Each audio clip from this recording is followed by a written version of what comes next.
여러분 안녕하십니까? 정인철 목사입니다. 오늘 계속해서 요한계시록 살펴보도록 하겠습니다. 요한계시록 살펴보는 38번째 시간이고 오늘 본문은 4장 6절부터 8절까지입니다. 자, 우리가 지금 어디 부분을 살펴보고 있냐면요.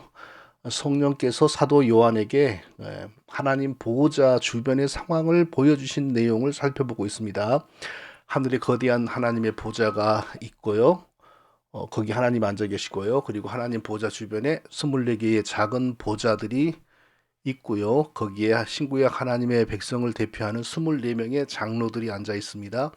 그리고 장로들은 제사함과 하나님 백성의 신분을 상징하는 존귀한 신분을 상징하는 하얀 옷을 입고 있고 그리고 머리에 금면류관을 쓰고 있다고 이렇게 나와 있습니다. 그리고 하나님 보좌로부터 번개와 내성이 흘러나오고 있다고 또 말했고요.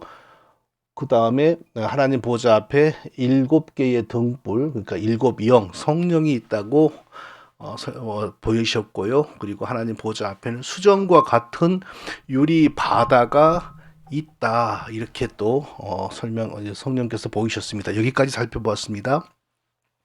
근데 이것을 또 설명하기에는 너무 많은 시간이 걸리고 이제 궁금하신 분들은 앞에 영상들로 돌아가셔서 살펴보면 좋겠습니다. 자, 오늘은 그 보호자 주변의 상황 또 계속해서 살펴보겠습니다. 오늘은 어떤 부분이냐면요. 보호자 주변에 네 개의 생물, 네 생물이 있다. 사도 요한은 하나님 보좌 주변에 네 생물이 있는 것을 보았다고 했습니다. 보좌 가운데와 보좌 주변에 네 생물이 있는데 6절에 그렇게 나옵니다. 하나님 보좌 주위에 네 생물이 있다. 너무 좀 마치 옛날 황제들 주변에 어떤 용맹한 무장들이 있어서 하나님의 명령, 황제의 명령을 수행하고 뭐 그런 느낌, 그런 느낌 같지 않습니까? 저는 나중에 우리가 천국에 갔을 때 하나님 보좌 주변에 정말 용감무쌍한 네 생물이 있을 것이라고 생각되지 않습니다. 하나님이 그런 생물들을 이렇게 천사들이겠죠. 그런 것을 부리시고 계신다라는 메시지이죠. 그게 무엇을 의미하는가? 우리가 이것을 알아야죠. 정말 하나님 보좌 주변에 네 생물, 사자, 소, 독수리, 사람의 형상을 하고 있는 네 개의 생물, 천사들이 있을 것이다. 전 그렇게 생각되지 않습니다. 그렇게 보이신 이유를, 하나님의 보좌 주변의 상황을 그렇게 보이신 이유를 우리가 짐작하고 찾아야 되겠죠. 자, 이 네 생물의 공통점을 먼저 살펴보겠습니다. 네 생물 모두 앞뒤에 눈이 있다. 이렇게 사도 요한은 기록했습니다. 보좌 주위에 네 생물이 있는데 앞뒤에 눈이 가득하더라. 6절에 앞뒤에 눈이 가득하더라. 8절에도 네 생물이 모두 눈이 많다. 이렇게 기록했어요. 그 안과 주위에 눈이 가득하더라. 아니 무슨 눈이 하나나 두 개나 또 앞에 하나 뒤에 하나 있으면 되지 왜 앞뒤에 가득하고 웬 눈이 그렇게 많아요? 그 뭐 그런 생물이 실제로 있다면 이거 뭐 기형 중에서도 아주 상기형이지 이거 정상 아니잖아요. 그래서 이 눈이 정말 아이인가, 영어의 아이인가 궁금해서 영어 성경을 찾아봤더니 진짜 아이예요. 6절은 They were covered by eyes in front and in back. 앞뒤에 눈들이 가득 덮여 있더라. 그러니까 눈이 한두 개가 아니라 막 총이 앞에 여러 개의 눈들이 있고 뒤에 눈이 있는 거죠. 8절에도 내 생물이 모두 6개의 날개를 가지고 있는데 그 날개 특히 주변으로 안과 주변에 눈이 가득 많이 있었다. Were covered with eyes all around. 날개 주변에 왜 이렇게 눈이 또 많아요? 뭐 한두 개도 아니고 그냥 바둑판에 바둑알 있는 것처럼 눈들이 막 많이 있다. 자, 엄청난 기괴한 생물이네요. 요즘엔 제가 집에 개가 생겨서 개하고 노는 게 재밌는데 하나님은 우리 개는 예쁘니까 제가 나중에 언제 한번 보여드릴게요. 사진 찍어서 예쁘니까 제가 놀기를 좋아하는데 하나님은 이런 기형적인 동물 키우는 게 좋으신가? 좀 그런 우스운 생각이 듭니다. 아니 눈이 앞에 하나 뒤에만 있어도 살 것이고 뭐 앞에 두 개 뒤에 두 개만 있어도 사는데 시장이 있고 360도가 다 보일 텐데 웬 앞뒤에 눈이 가득가득 달려 있고 무슨 뭐 날개 주변에 눈이 가득가득 달려 있고 아니 실제로 그런 동물이 어디 있겠어요? 그런 동물이 있으면 그것도 만지지도 못하겠네요. 만지면 눈 만지면 그 눈 찌르는 거 아니에요, 그거. 이건 실제로 그런 게 있다기보다 뭔가 은유적인 거죠. 아마 제 생각에는 하나님이 부리시는 이 천사들은 하나님의 능력으로 못 보는 것이 없고 못 듣는 것이 없고 모르는 것이 없고 그런 특별한 능력을 가진, 그래서 하나님의 명령을 잘 수행하는 그런 천사다, 이런 것을 상징하는 것 같습니다. 또 이 네 생물들은요, 공통적으로 6개의 날개가 있다고 했어요. 각 생물이 다 6개의 날개. 네 생물이 각각 6개의 날개가 있고, 8절에서 독수리 날개 2개만 있어도 잘 가요. 잘 날아다녀요. 아니, 날개 2개만 있어도 잘 다녀요. 근데 왜 4개, 6개까지 왜 필요합니까? 정말 그런 생물이 있다면 날개가 너무 많아가지고 그거 하여튼 기형 중에서 보통 상기형이 아니죠, 그거. 여기도 뭔가 의도가 있겠죠. 왜? 제 생각에는 이 천사들은 하나님의 명령을 수행하는 데 있어서 정말 신속하고 빠르고 능력이 있고 이런 것을 상징하기 위해서 날개가 각각 6개가 달려 있다, 이렇게 성령께서 보이신 것 같아요. 또 근데 이 네 생물들은요, 이제 또 다른 점이 있어요. 각각 자기의 얼굴을 가지고 있는데 그 첫째 생물은 사자 같고, 둘째 생물은 송아지 같고, 셋째 생물은 얼굴이 사람 같고, 넷째 생물은 날아가는 독수리 같은데, 그러니까 네 생물의 얼굴이 하나는 사자, 하나는 송아지, 하나는 사람, 하나는 독수리 같다. 여기도 뭔가 상징이 있겠지요. 이 하나님의 천사들의 특성을, 뭐 사자는 용맹, 뭐 송아지는 끈기, 송아지 소라고 생각해야죠. 끈기, 인내, 뭐 꾸준함, 예. 독수리, 빠름, 사람, 현명함, 지혜, 뭐 그런 걸까요?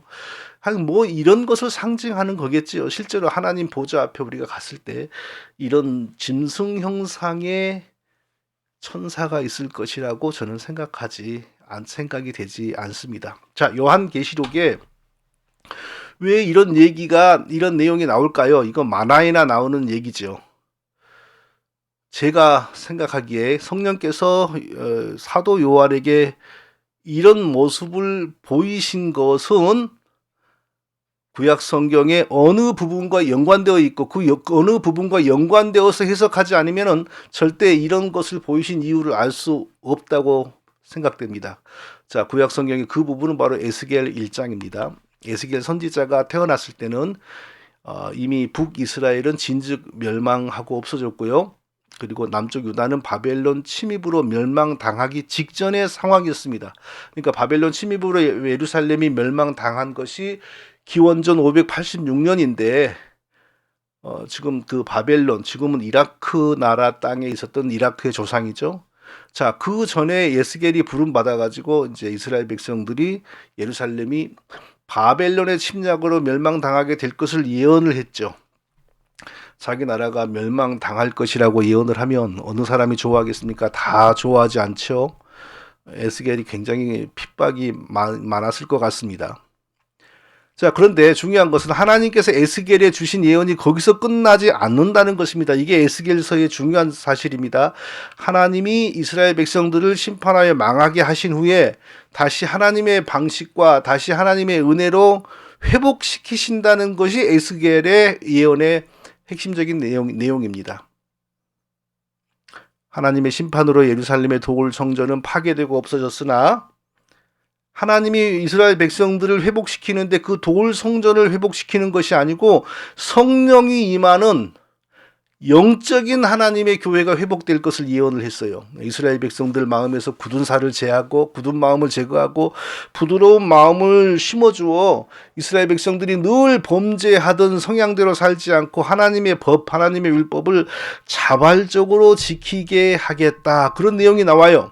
내가 그들에게 일치한 마음을 주고 그 속에 새 신을 주며 그 몸에서 굳은 마음을 제하고 부드러운 마음을 주어서 내 율례를 좇으며 내 규례를 지켜 행하게 하리니 그들은 내 백성이 되고 나는 그들의 하나님이 되리라. 이스라엘의 멸망을 예언을 했는데, 예루살렘의 멸망을 예언을 하는 선지자인데 거기서 끝나는 게 아니라 엄청난 예언이 나오는 거예요. 내 백성 범죄하여 완악한 백성들의 마음에서 굳은 살을 제하고 부드러운 마음을 주어, 순종하는 마음을 주어 내 윤례, 내 규례, 율법을 잘 지켜 행하고 그래야 그들은 나의 백성이 되고 나는 그들의 하나님이 될 것이다. 창세기부터 예언된 역사의 목표가 실현될 것을 지금 에스겔 선지자를 통하여 하나님이 또 결정적으로 예언을 주시고 있는 거예요. 굉장히 중요한 거죠. 창조의 목적, 타락으로 말미암아 훼손된 하나님의 창조 경륜, 창조의 목적이 끝내 하나님의 은혜와 사랑으로 다시 회복이 되어 하나님이 처음에 의도하신 하나님을 경배하는 나라가 세워질 것이다. 지금 그 얘기를 하고 있는 겁니다. 그 에스겔 하면 우리가 유명한 그 환상이 있죠. 마른 뼈들이 살아나는 환상. 그게 뭐죠? 그리스도의 속죄로 우리의 죄가 없는 것으로 간주되고 그리고 성령이 임하여서 영혼이 살아나는, 하나님 백성이 살아나는 그런 것을 바로 보여주는 계시적인 환상이죠. 그 환상이. 그러니까 하나님이 예스겔을 통하여 주신 이 계시들은 구약과 신약을 망라한 기독교의 핵심, 정말 중요한 역사의 목표입니다. 역사는 하나님의 죄악된 백성들을 죄에서 건져서 하나님의 자녀를 회복시키고 하나님을 찬송하는 백성과 나라가 되게 하시고 하나님이 그들 가운데 거하시며 그들 가운데 친밀히 거하시며 영원히 살 것이다 라는 사실을 에스겔을 통하여, 아니 처음에 이스라엘 백성들의 멸망을 예언했던 선지자였는데 세상에 그런 것을 보여주는 거예요. 그러니까 에스겔은 굉장히 중요한 선지자이죠. 모든 선지자가 중요하지만, 자, 중요한 사실은 에스겔이 700년 전에 하나님의 부르심을 받을 때요 어떤 환상을 보았어요. 근데 그 환상의 내용이 오늘 사도 요한이 하나님 보좌 앞에 있는 내 생물에 대한 환상과 거의 90% 이상 일치한다는 겁니다. 바로 사도 요한에게 오늘 본문에서 보여준 그 내 생물에 대한 환상은 사실은 700년 전에 에스겔 선지자를 처음 부르실 때 하나님이 보여주셨던 그 환상하고 거의 같습니다. 이게 중요한 겁니다. 에스겔도 똑같은 내 생물을 보았는데 각각 4개의 날개를 가졌다 그랬어요. 근데 사도 요한은 6개의 날개를 가진 생물들을 보았습니다. 2개가 더 많은 거죠. 사도 요한은 4 생물들이 각각 하나의 얼굴을 가지고 있는데 소, 사람, 사자, 독수리 얼굴을 가지고 있다 그랬잖아요. 근데 에스겔이 보았던 4 생물들은 한 생물이 4개의 얼굴을 가지고 있다 그랬어요. 근데 각각 그 4개의 얼굴이 하나는 사람, 하나는 소, 하나는 독수리, 하나는 사자. 그러니까 에스겔이 본 환상에 등장하는 짐승이 훨씬 기괴하고 기형적이죠. 자, 궁금하지 않습니까? 왜 성령께서 사도 요한에게 700년 전에 성령께서 에스겔 선지자에게 보이셨던 그 기형적인 동물 천사들 환상을 거의 그대로 보게 하셨을까요? 이거 정말 어려운 것 같아요. 근데 제 주장과 저의 해석도 하나의 분명히 타당성이 있는 것이라고 저는 확신합니다. 저는 이것을 어떻게 해석하냐면요. 하나님의 계시의 연속성 차원에서 이 내용은 사도 요한이 보한 이 네 생물 환상에 대한 계시의 의미는 계시의 연속성, 그러니까 이 700년 전에 에스겔을 통하여 주신 거의 비슷한 환상과 연계시켜서 해석할 때에 그 의미를 우리가 바르게 이해할 수 있다. 저는 그렇게 분명히 생각합니다. 만일 그렇지 않고 단순히 이전 700년 전에 에스겔이 보았던 비슷한 환상과 연계시키지 않고 그냥 하나님 보호자 앞에 아주 용맹하고 사나운 천사, 그러니까 생물 모습의 천사들이 있었다, 이렇게만 우리가 잘라서 생각하면 해석이 너무 단순해집니다. 이런 식으로 해석이 끝날 수 있겠죠. 하나님을 아무도 대적할 수 없다. 왜냐하면 하나님은 지혜롭고 강하고 능력 있는 이런 천사들을 부리시면서 자기의 뜻을 행하시고 자기 백성을 보호하신다. 이런 정도로 해석이 되겠죠. 또 아무리 그 강한 적그리스도라 할지라도 성경은 보면 분명히 마지막 시대에 적그리스도가 등장하여 교회를 파손하고 성도들의 믿음을 거의 말살한다고 나오는데, 그리고 말세의 가장 강력한 적그리스도 로마 교회의 교황으로 예상되는 그 가능성이 가장 높지요. 그런 뭐 적그리스도로 할지라도 하나님이 역사하시면 뭐 바울 사도가 말한 것처럼 그 입기운으로 그리스도가 죽이실 것이다 이렇게 나오잖아요. 데살로니가 후서 2장 8절에 하나님은 다 그 적그리스도 이길 수 있다. 왜? 하나님은 이런 강한 내 생물, 내 천사를 이렇게 부르시기 때문에. 또 뭐 아무리 우리가 어려운 상황에 빠질지라도 하나님이 우리를 보호하시면 우리는 안전하다. 왜? 하나님이 이렇게 강하고 용맹스럽고 능력 있는 천사들을 부리시면서 하나님의 뜻대로 우리를 보호하시기 때문이다. 뭐 이런 정도의 해석이 나올 수 있겠죠. 딱 잘라서 이 부분만 해석을 한다면. 그러나 왜 하필이면 700년 전 에스겔 선지자가 부르심 받을 때 처음 보았던 그 환상, 내 생물에 대한 환상 거의 90% 이상 똑같게 사도 요한에게 지금 보이겠느냐. 이걸 우리가 진지하게 생각을 해봐야 되겠죠. 진지하게 생각을 해야 됩니다. 에스겔을 통하여 주신 계시와 지금 사도 요한을 통하여 우리에게 주신 계시가 연결되어 있다. 둘을 연결시켜서 해석해야 오늘 본문의 사도 요한이 본 이 내 생물에 관한 이 계시 환상의 의미를 우리가 정확하게 해석할 수 있다. 저는 그렇게 분명히 확신합니다. 그게 맞다고 생각합니다. 자, 이 처음에 에스겔도 이때로부터 700년 전에 하나님의 부르심을 받아 선지자 사역을 시작할 때 내 생물 환상을 보았는데 그렇게 시작된 그의 예언 사역이 처음에는 예루살렘 망한다, 하나님의 저주로 망한다, 이방인 군대로 망한다 이렇게 시작을 했어요. 그런데 거기서 끝나는 게 아니라 그럴지라도 하나님이 자기 백성에게 은혜를 베풀어 주셔서 하나님의 놀라운 방식으로 자기 백성을 회복하여 끝내 그들을 통하여 하나님을 섬기고 경배하는 하나님과 친밀히 함께 거주하는 백성과 나라를 세울 것이다. 이게 바로 에스겔의 핵심적인 예언이거든요. 그것을 생각해야 됩니다. 자, 구약의 이스라엘 백성들이 받은 십계명과 모든 율법의 의미는 무엇일까요? 하나님이 지키라고 주신 것이지 이렇게만 단순히 생각하지 말고 그것은 어떤 의미가 있는 것일까 이렇게 생각해 볼 필요가 있습니다. 그것은 하나님과 하나님의 백성들의 언약과 관계가 있는 겁니다. 하나님과 하나님의 언약 백성들, 하나님과 언약을 맺은 백성들의 언약 관계 유지와 관련된 실천 사항입니다. 구약의 율법은.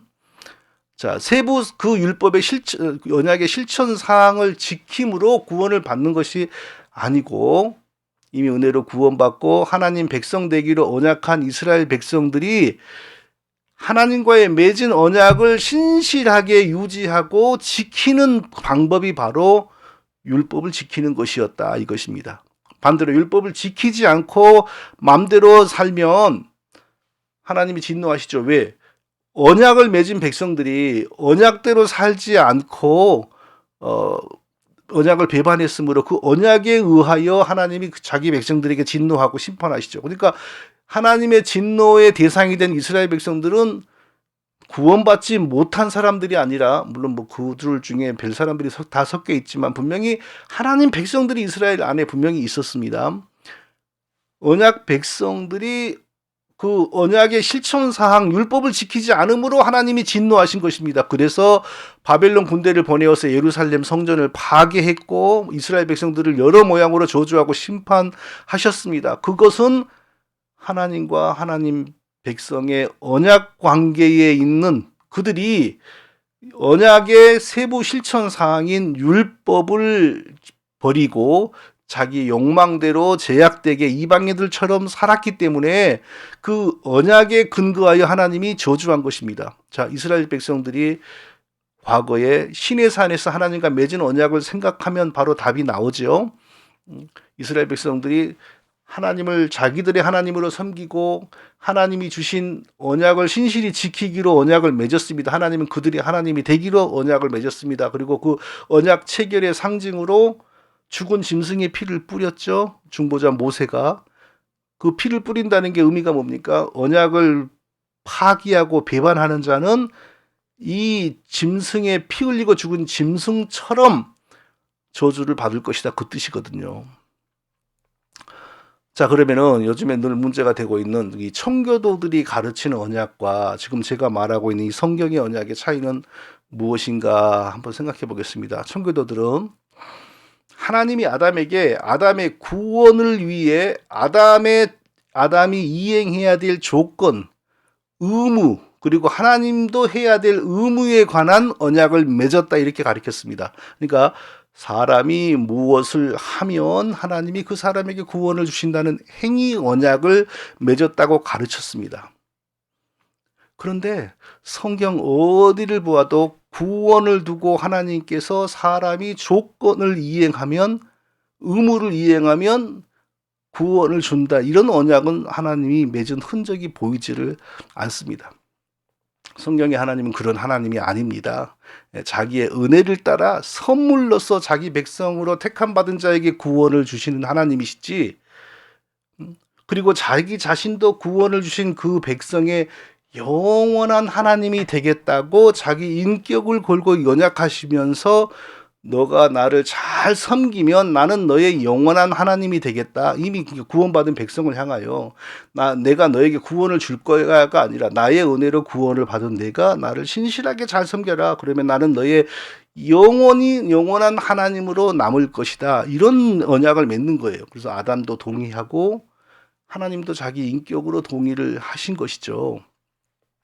그렇게 인류의 역사가 시작이 된 것입니다. 이렇게 이해를 해야 됩니다. 그런데 아담은 하나님을 섬기지 않고 스스로 하나님과 같아지려는 교만에 빠져서 그 언약을 파기했습니다. 그러니까 아담이 선악과를 범한 것은 하나님 섬기는 백성으로 남겠다라는 그 언약을 파기하고 하나님과 같아지려고 하는 언약 파기의 의지를 확실하게 실행한 것이죠. 그러니까 그 이전에 체결되었던 언약에 근거하여 아담이 저주를 받고 죽은 것입니다.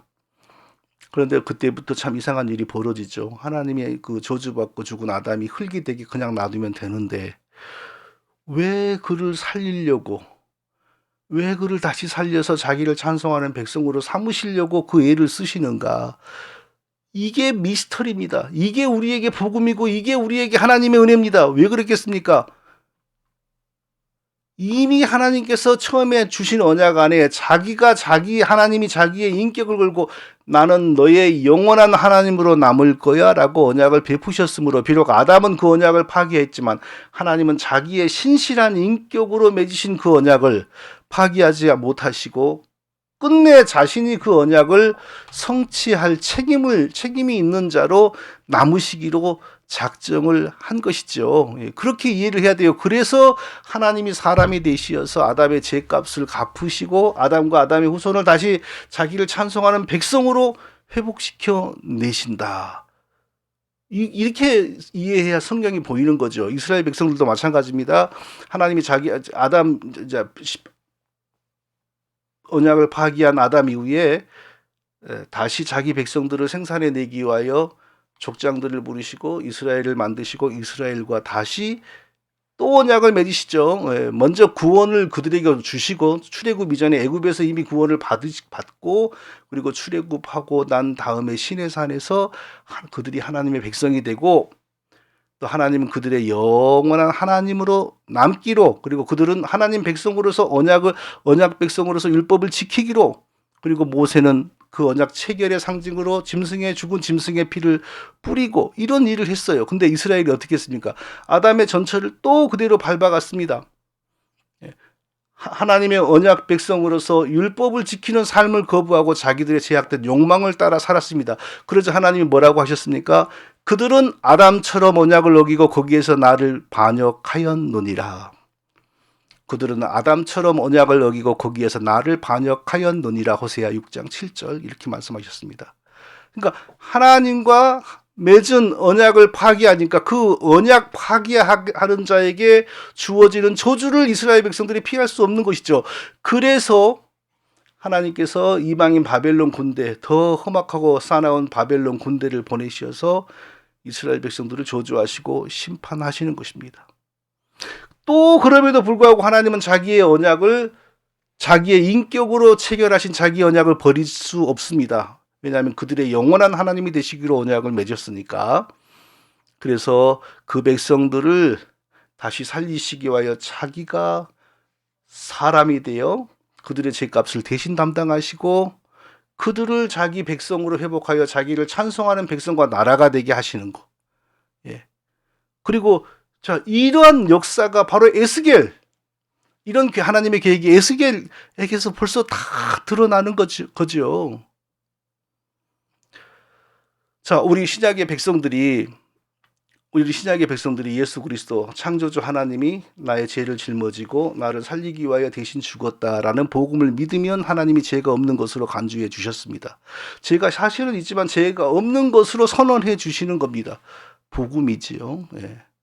자, 그러면 우리는 구약의 이스라엘 백성들이 지키지 못했던 율법과 그리스도를 믿음으로 구원 얻은 이 신약의 성도인 우리는 전혀 그 율법과 상관이 없는 겁니까? 아닙니다.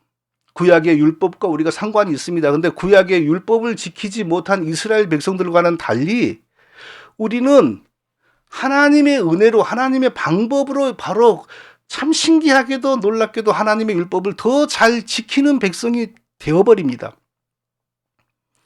절대로 신약의 성도들이 그리스도의 하나님의 구약의 율법과는 아무 연관이 없다고 하면 안 됩니다. 네, 율법은 신약 성도들에게서도 반드시 적용되고 이루어져야 됩니다. 문제는 어떤 방법으로 그게 되어지느냐, 이게 중요한 거예요. 그걸 어떤 방법으로 우리 신약 백성들이, 구약 백성들이 지키지 못한 율법을 지키는가, 이 어떤 방법으로, 이게 중요합니다. 그 비결이 무엇입니까? 우리가 육신의 힘으로, 의지의 결단으로, 이성의 힘으로 지키는 것이 아니고 우리 속에 임하신 그리스도의 영, 성령으로 인하여 구약의 언약 백성들이 절대로 잘하지 못했던 율법 준수가 우리는 훨씬 자연스러운 방법으로 잘 하게 된다는 것입니다. 이게 잘 이해를 해야 돼요. 이성과 노력과 결단으로 율법을 지키는 거 아닙니다. 구원받고 난 이후에, 예수 믿고 난 이후에 이성과 노력과 결단으로 율법을 잘 지켜야 된다라는 주장이 바로 갈라디아에 들어온 이단 사상이죠. 근데 사도 바울이 어떻게 처리했습니까? 하늘의 천사라도 이거 가리키면 저주를 받을 것이다 라고 처리했습니다. 그러니까 예수 믿고 구원받고 난 이후에 육신의 결단과 힘으로 구약의 율법을 열심히 지켜야 한다라는 사상은 이단 사상입니다. 또 그렇게 한들 실제로 되지도 않습니다. 그럼 어떻게 우리는 하나님의 신약의 언약 백성으로서 하나님이 구약의 백성들에게 주신 그 언약의 세부 실천사항 율법을 지키게 됩니까? 그리스도의 십자가의 피의 권세, 그리스도의 속죄의 효력을 적용하는 성령이 우리 속에 임하셨습니다. 그래서 죄를 소멸하시는 그리스도의 십자가의 피의 권세가 성령을 통하여 우리에게 부어지고 역사하니 죄에 노예된 우리의 속사람이 죄에서 해방이 되는 겁니다. 이는 그리스도 예수 안에 있는 생명의 성령의 법이 죄와 사망의 법에서 너를 해방하였음이라. 로마서 8장 2절. 이는 그리스도 예수 안에 있는 생명의 성령의 법이 죄와 사망의 법에서 너를 해방하였음이라. 그리스도를 믿고 죄를 이기는 십자가의 피의 권세를 우리에게 적용하시는 성령이 우리 속에 오니까 이제 어떤 일이 벌어집니까? 신기한 일이 벌어집니다. 예수 믿고 성령 받는 순간 이전에 그렇게 달콤했던 죄의 맛이 달라집니다.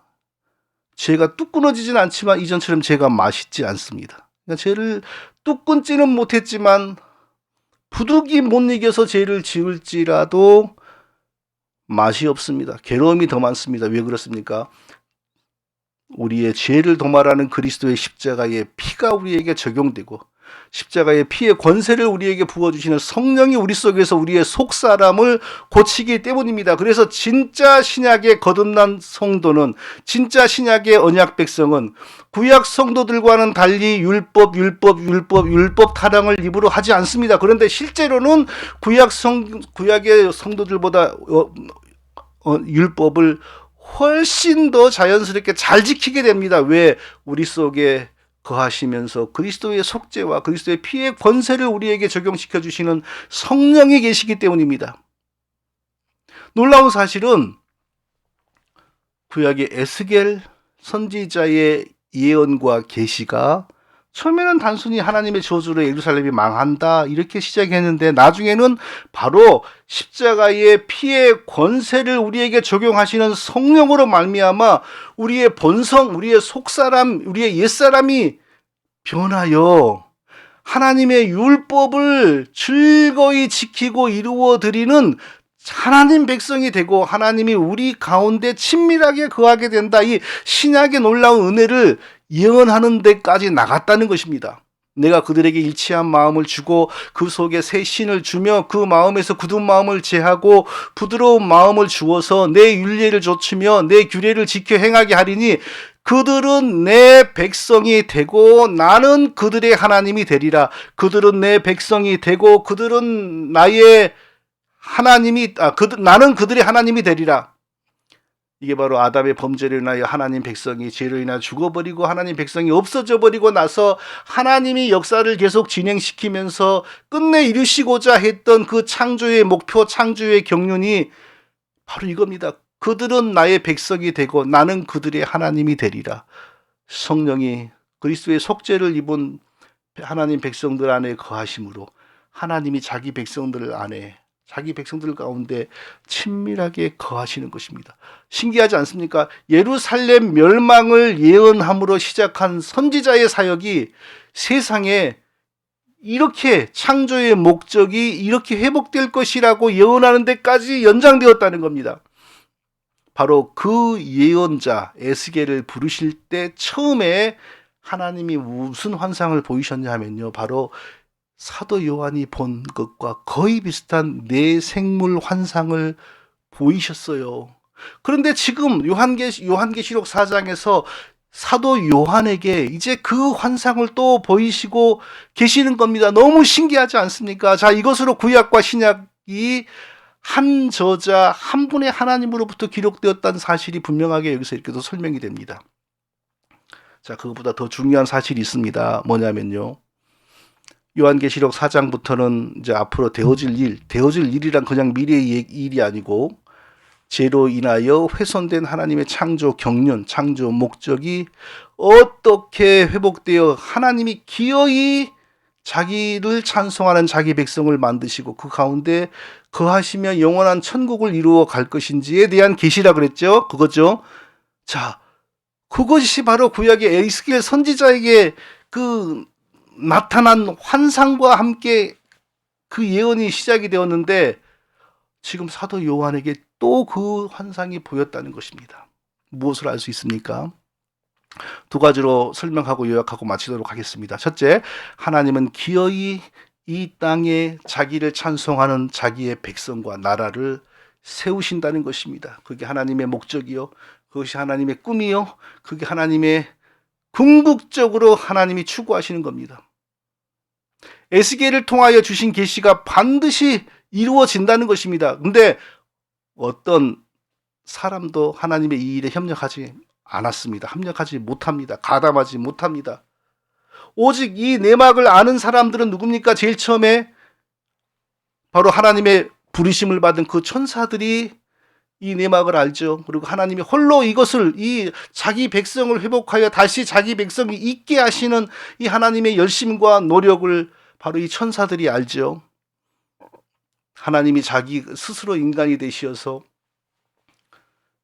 자기 백성들의 죄를 담당하고 죽으시고 그 흘리신 피를 통하여 없어져 버린 죽은 자기 백성들을 살려내심으로 창조의 목적, 자기를 찬송하는 백성이 있게 하시려는 그 창조의 목적을 다시 회복시킨다는 걸 이 천사들이 가장 먼저 알잖아요. 그래서 이 천사들이 어떻게 합니까? 거룩하다, 거룩하다, 거룩하다. 주 하나님 곧 전능하신 이여 전에도 계셨고 이제도 계시고 장차 오실 자라. 이렇게 하나님을 찬송한다는 것입니다. 천사들만 찬송하겠습니까? 여기서 천사들이 찬송한다는 것은 어떻게 이 일을 이루어 가시는지 천사들이 누구보다 잘 알기 때문에 가장 먼저 이렇게 찬송을 한다는 거죠. 그 하나님의 은혜와 사랑으로 말미암아 자기 백성을 가지시려는 하나님의 그 은혜와 사랑과 열심으로 말미암아 저와 우리 성도님들이 구원받고 지금 하나님 섬기고 있는 것입니다. 또 둘째로 역사의 목적은 오직 한 가지. 하나님이 창세전에 예정하신 자기 백성을 모두 생산하시어 자기 백성으로 살게 하시고 자기를 찬송하게 만드는 것이 지금 역사가 끊어지지 않고 계속 흘러가고 있는 이유라는 사실을 알 수가 있습니다. 에스겔 때부터 이미 그런 계획이 계시되었는데 지금 사도 요한을 통하여 또 이게 계시가 되고 있지 않습니까? 지금 이 순간에도 지구의 여러 곳에서 지금 새로운 생명들이 응애응애하고 태어나고 있죠. 그 중에 몇 프로가 하나님 백성인지 우리는 알 수가 없습니다. 그러나 분명히 그 안에 하나님의 택하신 백성이 있습니다.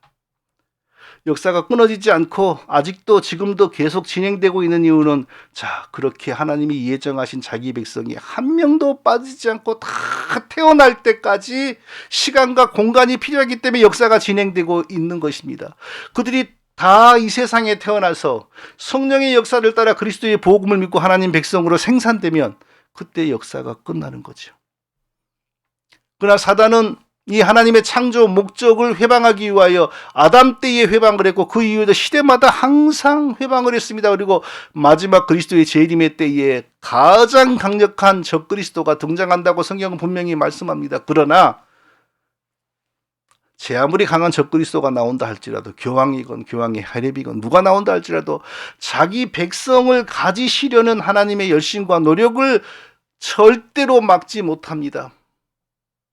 이 사납고 용맹하고 사납고 힘센 네 천사를 부리시면서 자기 백성을 생산하시고 보호하신 하나님을 이 적그리스도가 어떻게 막습니까? 데살로니가 2장에서 사도 바울은 그리스도께서 재림하실 때에 그 입의 기운으로 그 적그리스도를 죽인다고 말씀했습니다. 자기 백성을 가지시려는 하나님의 역사 진행의 목표는 하나님만이 끝낼 수 있습니다. 사단은 절대 막지 못합니다. 그 어떤 적그리스도도 막지 못합니다. 고난이 있고 핍박이 있을 뿐인지 절대 하나님의 자기 백성을 가지시려는 역사의 진행을 막을 수가 없습니다. 그러므로 우리는 하나님을 믿고 의지해야 됩니다. 두려워하지 않아야 됩니다. 전적으로 우리의 생명과 모든 것을 하나님께 맡기고 담대해야 됩니다. 지금 이 순간도 역사는 계속 진행되고 있습니다. 그러나 역사가 무한정으로 이렇게 진행되지는 않습니다.